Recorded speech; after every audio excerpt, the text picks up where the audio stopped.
Assalamualaikum warahmatullahi ta'ala wabarakatuh. Waalaikumsalam warahmatullahi wabarakatuh. Innal hamdalillah nahmaduhu wa nasta'inuhu wa nastaghfiruh wa na'udzu billahi min syururi anfusina wa min sayyiati a'malina. May yahdihillahu fala mudilla lahu wa may yudlil fala hadiya lahu. Asyhadu an la ilaha illallah wahdahu la syarika lahu wa asyhadu anna sayyidana wa habibana wa syafi'ana wa qurrata a'yunina maulana Muhammadin. Allahumma salli wa sallim ala sayyidina Muhammadin salatan taghfiru biha dhunub wa tafukku biha al'usub wa ala alihi wa sahbihi wa barik wa sallim ajma'in, amma ba'du. Pertama-tama dan yang lebih utama, kita panjatkan rasa syukur kita kehadirat Allah Subhanahu wa Ta'ala yang telah memberikan kita taufik serta hidayah beserta karunia-Nya sehingga kita bisa berkumpul di sore hari ini dalam keadaan taat, salat asar berjamaah. Mudah-mudahan amal ibadah kita diterima oleh Allah Subhanahu wa Ta'ala dan perkumpulan kita pada hari ini diridhoi dan menjadi ladang amal untuk kehidupan nantinya di negeri akhirat. Amin ya rabbal alamin. Salawat dan salam tak lupa kita haturkan kepada junjungan kita Nabi besar Muhammad sallallahu alaihi wasallam. Mudah-mudahan dengan salawat tersebut Allah Subhanahu wa Ta'ala mengizinkan kita menjadi sebenar-benarnya umat yang berhak untuk mendapatkan syafaat baginda Nabi besar Muhammad sallallahu alaihi wasallam. Amin ya rabbal alamin. Yang kami hormati Bapak Dekan beserta jajarannya, Bapak Dr. Haji Soekarno MAB, dan juga kepada Bapak Dr. Zaki Mubarak MSc, dan juga kepada Bapak Dr. Muhaimin MA dan Ibu Dr. Hajah Hayatun Naimah M.Hum, dan kepada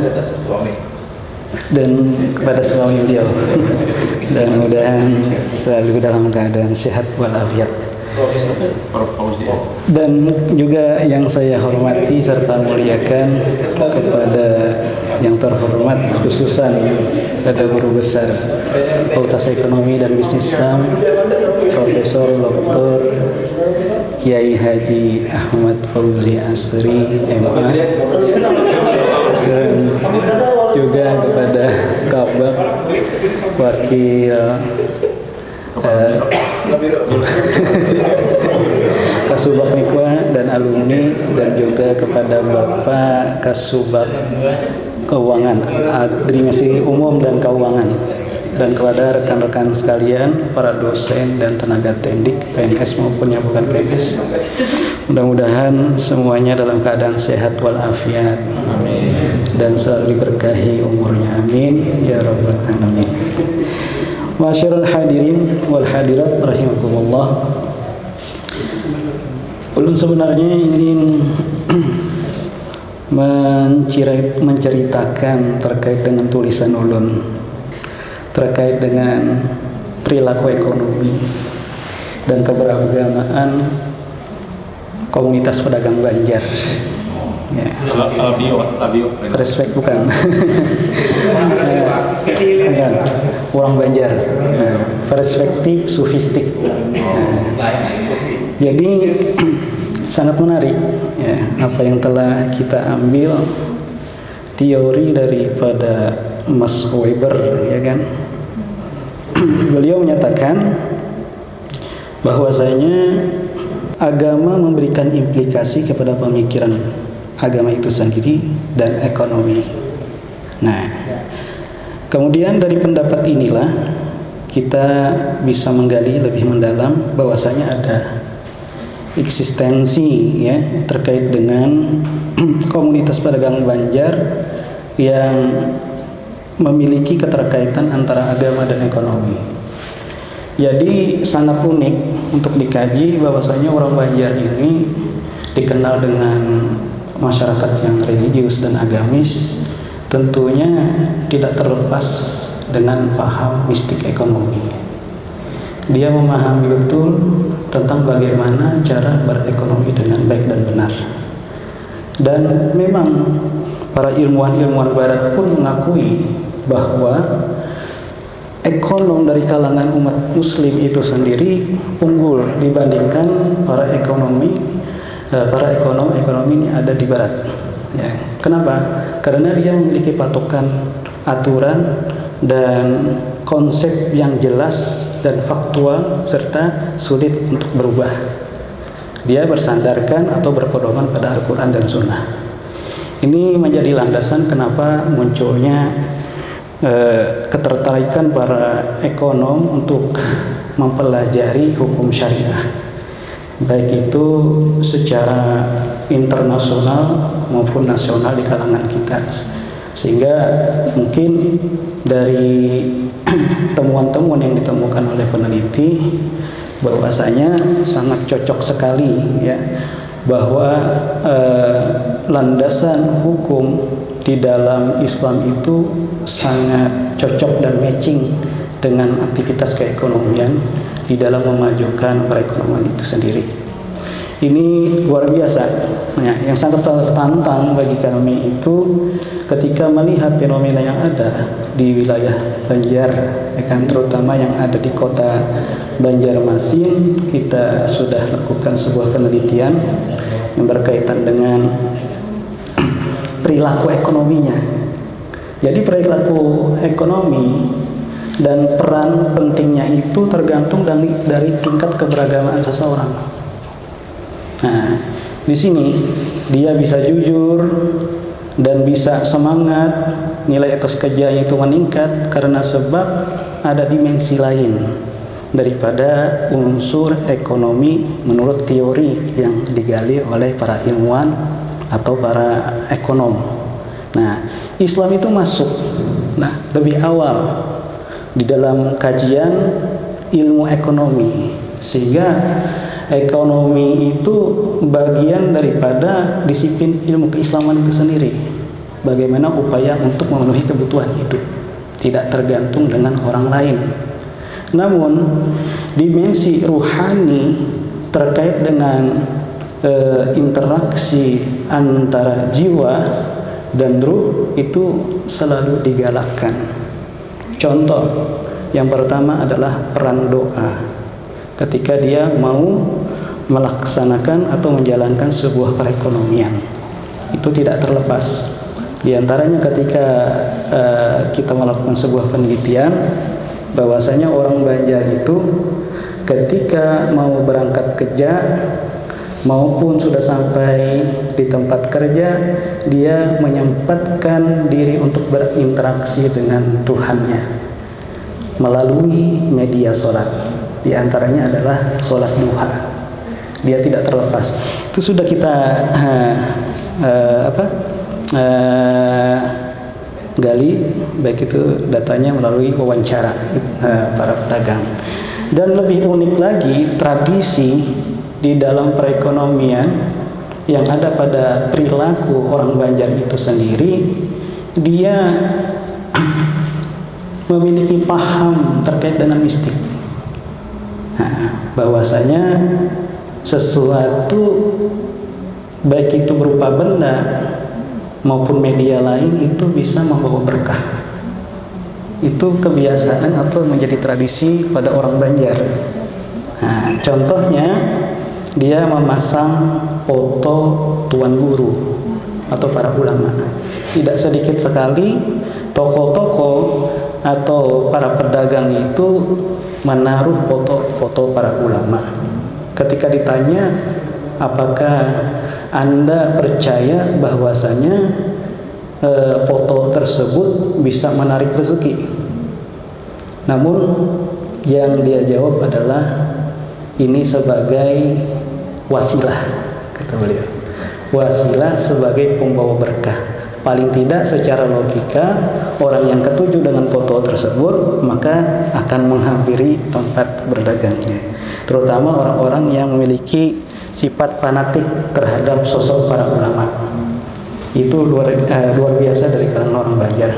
Dan juga ketika ditelusuri, orang Banjar tersebut juga menyimpan benda-benda yang dianggap ada afwahnya.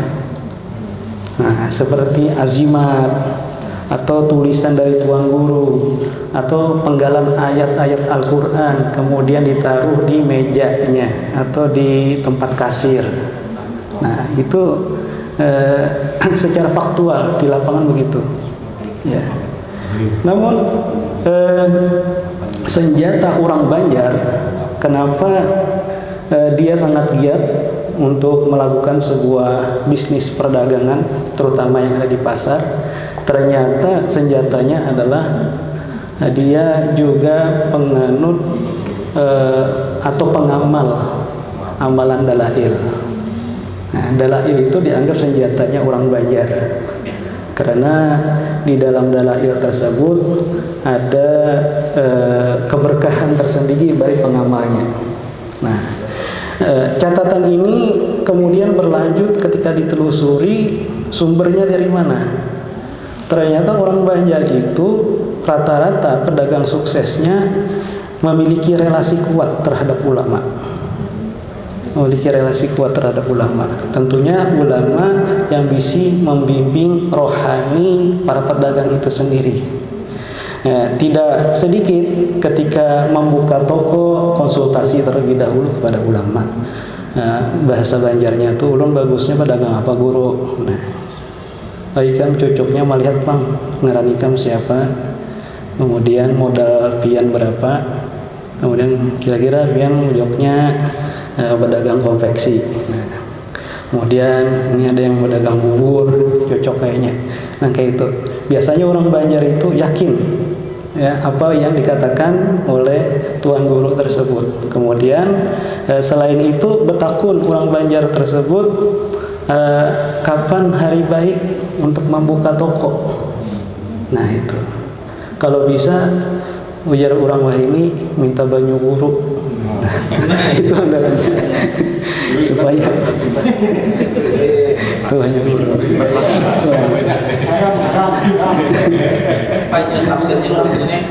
Jadi orang Banjar itu unik ya, dia sangat percaya hal-hal yang demikian dan tidak bisa dipungkiri memang keyakinannya tersebut memunculkan motivasi atau etos kerja yang tinggi, sehingga dia nilai spiritualnya lebih tinggi ketimbang kita pekerja kantoran. Nah, contoh ketika mau berdagang, terlebih dahulu dia melapor sama Allah Subhanahu wa taala dengan cara surat doa, ya Allah, ya kan, saya membuka dagang, mudah-mudahan diberikan kelancaran, laku jualan, kemudian berkah hasilnya. Kemudian dia ketika turun dari rumah bebacaan. Kadang-kadang itu seringkali kita ketemuan teman-teman yang berdagang itu dia memiliki amalan-amalan khusus dari gurunya. Seperti apa? Membaca surah Waqiah kada pernah putus. Kemudian membaca dalail, sering ada itu di toko-tokonya. Kalau nya haratan kada masih sunyi, dia baca itu, tahu-tahu ada yang datang, Jadi kesimpulannya supaya tidak panjang, sebenarnya kan bisa aja baca di jurnal Hasanah. Di jurnal Hasanah Uin Antasari, judulnya Perilaku Ekonomi dan Keberagaman Komunitas Pedagang Banjar, Perspektif Sufistik. Nah, mungkin di situ sudah ulang jelaskan kurang lebihnya. Jadi kesimpulannya, perilaku ekonomi itu bisa baik karena faktor keberagamaan seseorang. Kemudian komunitas pedagang Banjar ini dikenal religi, kemudian memiliki nilai spiritual yang tinggi terkait dengan identitas masyarakatnya yang mayoritas muslim. Ini bisa dibenarkan bahwasanya orang Banjar tersebut ketika dia melakukan sebuah aktivitas perekonomian tidak terlepas antara hubungan hamba dengan Tuhannya.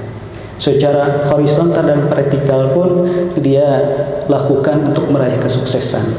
Karena rata-rata orang yang memahami tentang dimensi sofistik terkait dengan perilaku ekonomi ini, dia berada pada posisi spiritual yang tinggi, terutama yang mempraktikkan ajaran Islam dengan benar.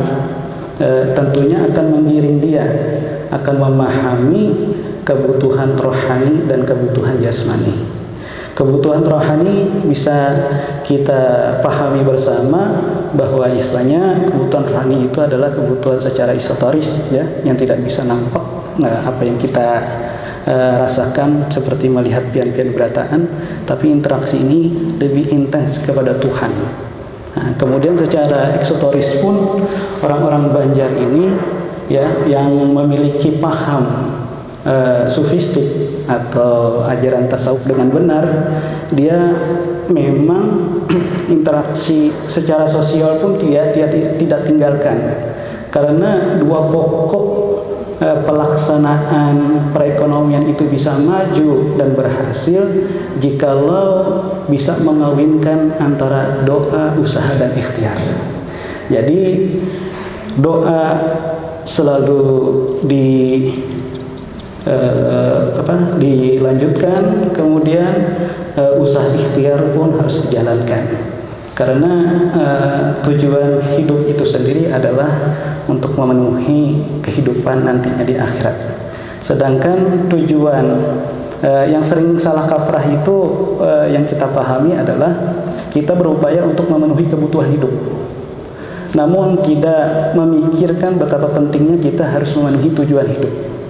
Kebutuhan hidup mungkin seperti finansial, terus lagi fasilitas kendaraan, tempat yang nyaman untuk kemaslahatan hidup kita, itu sifatnya sementara, sebagai pendukung. Kata Nabi SAW, itu urusannya dunia. Kata Nabi, ad-dunya mazra'atul akhirah. Sedangkan tujuan hidup yang pastinya nantinya adalah kelak nanti di akhirat. Jadi kita sebagai umat muslim agar memiliki etos kerja atau motivasi yang tinggi untuk memenuhi kebutuhan hidup dengan mengingat tujuan hidup nantinya kelak nanti di akhirat yang lebih pasti dan lebih kekal abadi. Nah, dari situlah kita mulai berangkat bagaimana konsep ihsan itu muncul, sehingga dimensi tasawuf di dalam pembahasan tulisan tersebut ada yang namanya ketika kita menjadikan aktivitas kita baik itu usaha ikhtiar terkait dengan kerja maupun perekonomian itu dianggap sebuah objek